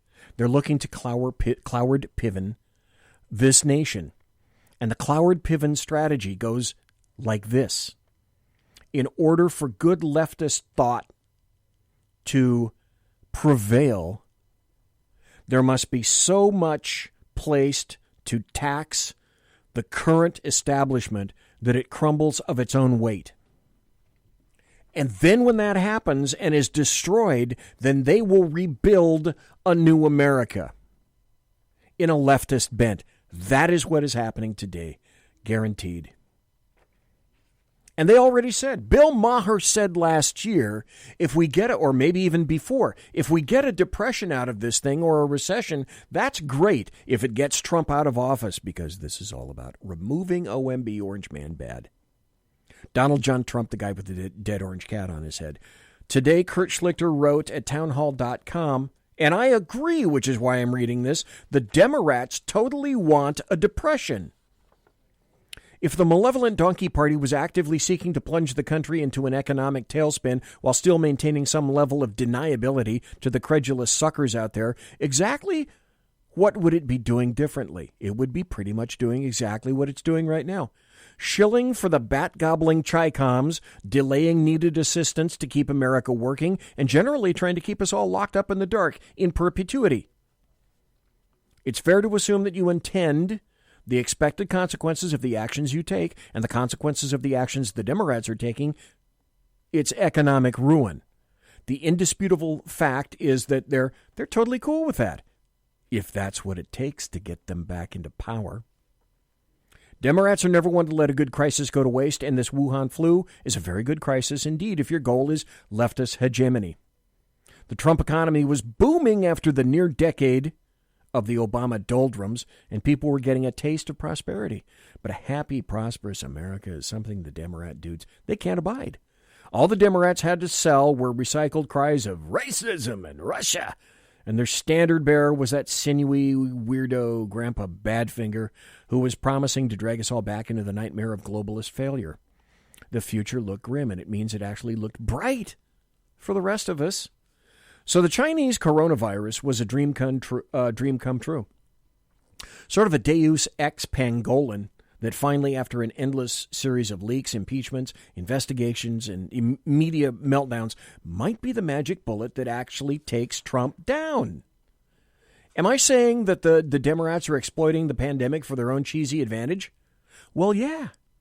Everything they're doing is consistent with that. Everything. No, in the abstract, many of them would probably not prefer that tens of thousands of Americans die. If I get enough Twitter death wishes to know from their own filthy mouths that some absolutely do want us to die. But their attitude seems to be that if life gives you tens of thousands of dead Americans, make political lemonade. And upon reading this, there's going to be a lib blue check in the Frito-Con sissy huffing and puffing because I dared point out this manifest truth. So allow me to recommend that those who are upset go soothe themselves with a nice bowl of artisanal chocolate ice cream, which I am reliably informed makes everything better. Absolutely no one believes the Demorats are not going to wring from this black swan all the droppings they can squeeze out onto President Trump.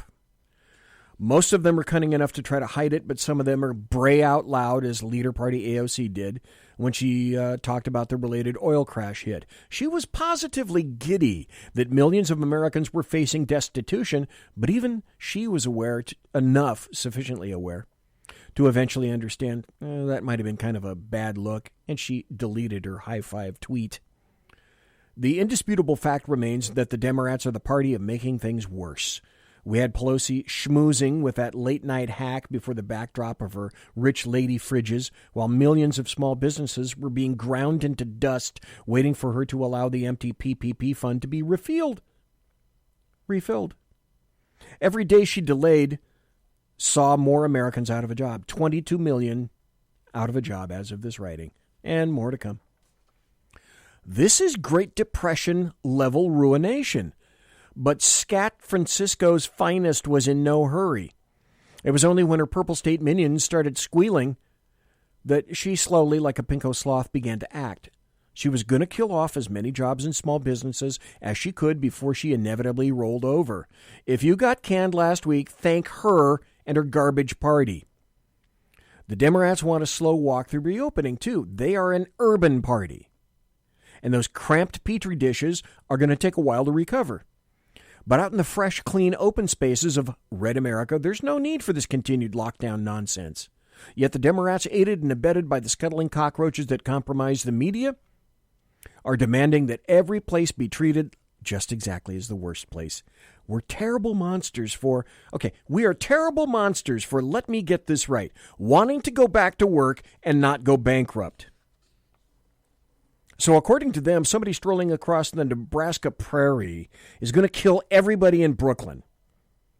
Of course, nobody believes that. Not even a little. No, their scheme is to leverage the crisis to keep these Trump-friendly areas down as long as possible, to do as much damage as possible to POTUS and hurt his chances in November.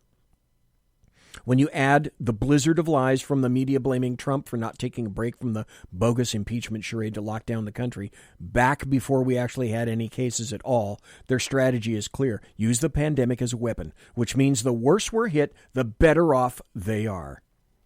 We're not supposed to say that, at least according to the people doing that.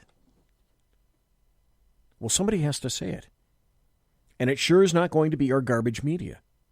What started out as prudent temporary measures based on largely voluntary common sense compliance have become bludgeons to club the economy like a baby seal. They want to slip that senile puppet Gropey J into the Oval Office based on the dual lies that this is all somehow Trump's fault and that the Demorats will not make things much, much worse. Again, exactly what have the Demorats done that disputes the hypothesis that they seek to ratchet up the pain for cheap political advantage? They've trashed and they've undermined the president. They've flacked for the Red Chinese and the WHO hacks. They've fought tooth and nail against the aid small businesses lead. They've been the hashtag resistance to opening America. Actions speak louder than words, and the Demorats' actions shriek. Your family security being destroyed is a small price to pay for us regaining power. Absolutely. But wait. There's more.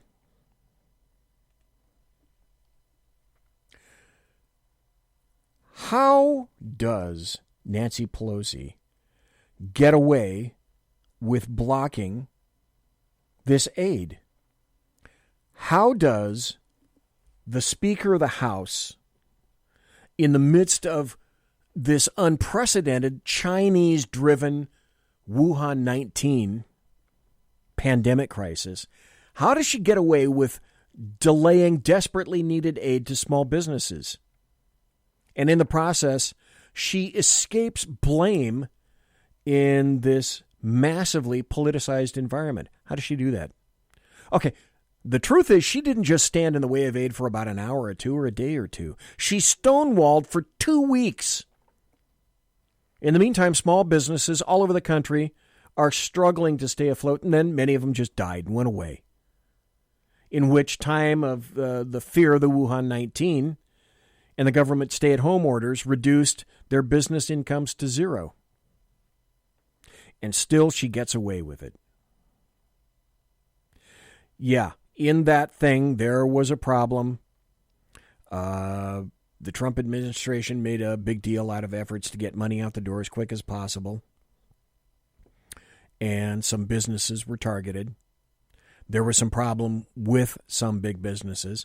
Restaurant chains like Ruth Chris, Shake Shack, and some others used a loophole to get money that shouldn't have gone to them.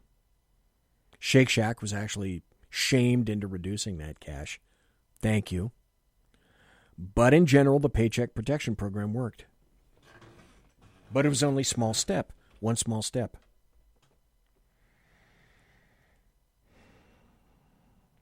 So then California decides it's going to step in. This is probably going to be the last story for the night, just to let you know. So this is California, always spelled with a K, sees an opportunity to get further into enabling socialism. So it says there's a bill coming to reduce California rents by 25% using the coronavirus as an opportunity to do exactly that. To erode, basically what's happening is they want to erode property rights. It's, AB 828. The California Apartment Association is reporting a new legislative proposal using COVID-19 as the reason and would force every rental property owner in California to reduce rents by 25%. AB 828 mandates housing providers to force landlords to reduce rent by 25%, even if a tenant cannot show a Wuhan 19 hardship or a need, allowing the courts to set rents and charge rental agreements already in place, assuming every tenant is in fact facing a Wuhan 19 hardship and must be compensated for it, protecting nuisance tenants.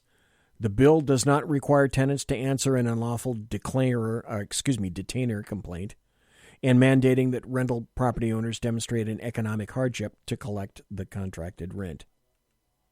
So what this is doing, this is an ability for California to further get into enabling socialism. Okay? A couple of questions. Don't see them addressed here. What if the banks involved that are owning the notes on those properties won't accept 25% less from the property owners? What about the bankruptcy of property owners? Didn't see anything in there about that. Resulting in tenant evictions. Did see something in that. So then what happens?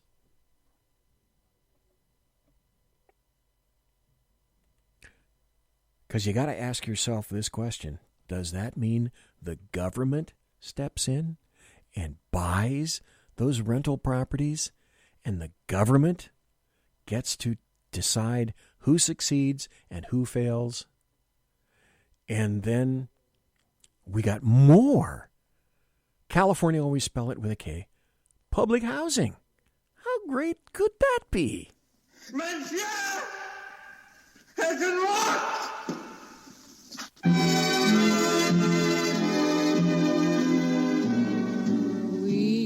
Ladies and gentlemen, boys and girls, children of all ages, thanks for listening to the Bloviating Zeppelin's Berserk Bobcat Saloon radio show, live and direct right here from the SHR Media Network, sumptuous, palatial, and resplendent studio. By the way, I am active as hell on Twitter at BZEP, at BZEP. Promotional consideration is by the Lockheed Martin Skunk Works, and also by Shure and Electra Voice microphones like this one here, the RE20 that I'm talking into. Also by Arrakis boards that I'm manipulating right now, and also by Pratt & Whitney engines. Thrust. You can trust. Tiaras are by My Little Pony. Thanks to my personal KC-135 Kettle One refueling team, with whom I will be consorting in less than an hour. So thanks to everybody for listening live. Thanks to Ken McCLENTON in the first hour. Thanks to everybody for being in chat. Thanks for listening live. Thanks for listening, everybody in podcast. I do, in fact, appreciate every one of you. Folks, have a great weekend. Thanks for taking time out of your busy day or night to listen. I will be back Tuesday with cybersecurity consultant Mike Fitzpatrick. God bless. Take care. Be safe. Everybody quiet down now and get some sleep. Good night, everybody. Good night, Mama. Good night, Ben. Good night, everyone. Good night, Mama. Good night, Daddy. Good night, children. Good night, Daddy. Good night, Elizabeth. Good night, John Boy. Good night, Jim Bob. Good night, Jim Bob. Good night, Jim Bob. What's going on? I was asleep. What's everybody doing? Good night, Jim Bob.